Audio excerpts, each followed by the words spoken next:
Ego quotidie latine loquor. Quotidie significa quoque die.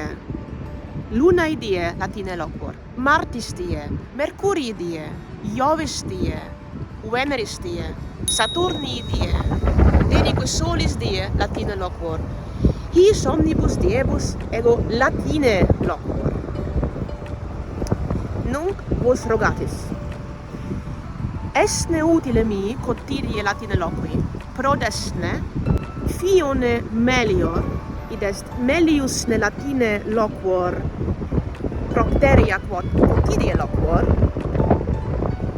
mea sententia multo melius si vellem latine loqui possem, id est si mi esset voluntas, potius tempus, multo melius latine loquere. Igitur si vacarem, id est si tempus haberem, multo melius, longe melius latine loquere quam nunc. Cur, quod ad me attinet, loqui tantum mi saltem non tam multum prodest. Mi prodest legere auctores scilicet, et iam legere grammaticas, et discere nova verba, novas conjuncturas. Denique mi profuit auscultare bene latine loquentes. Quod ad loquendi facultatem, mi paene magis prodest scribere quam loqui, cur scribere, quia scilicet inscribendo plus temporis est ad cogitandum commodo aliquid dicam. Exempli gratia si uti volo verbo criterium dicamus, aut anglice criteria ignosit linguae vulgaris nescirem sponte, id est statim, nescirem commodo dicerem. Si autem conatem scribo, mi tempus est requirendi. Nuper inveni pro criterium verbum regulae, regula, simpliciter.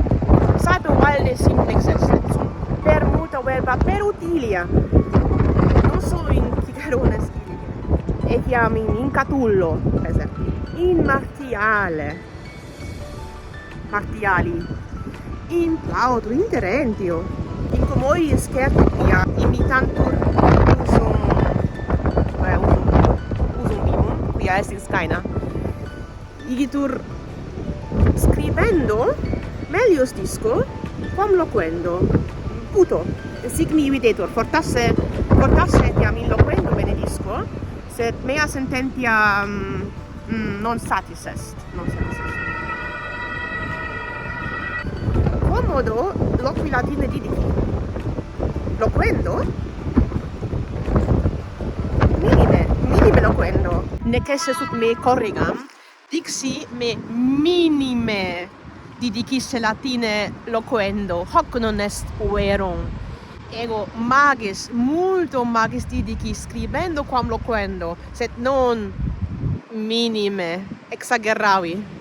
Sed scribendo, per grammaticam, per metodum grammaticale. Oh, ventus flat. Ecco didici linguam latinam in universitate, in cursu rapido, itur 1 anno, quodam grammaticam latinam didici, et potui legere, potius vertere, Ciceronem in lingua latina e in lingua germanicam, quo iam ipsa, quia mi valde grammatica placebat et placet, ipsa scribere sententias latinas colpi.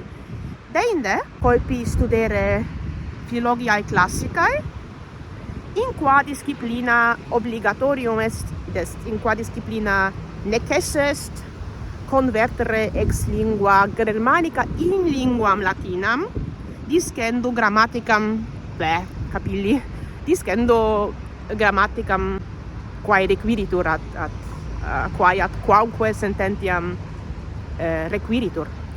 Igitur sic didicit per grammaticam scribere. Mi placet grammatica, ego amo grammaticam praesertim syntaxim. Igitur quid volui cum ac pellicula? Respondere volebam, vel disputare volebam, num mi utile sit, prosit, quotidie loqui latine.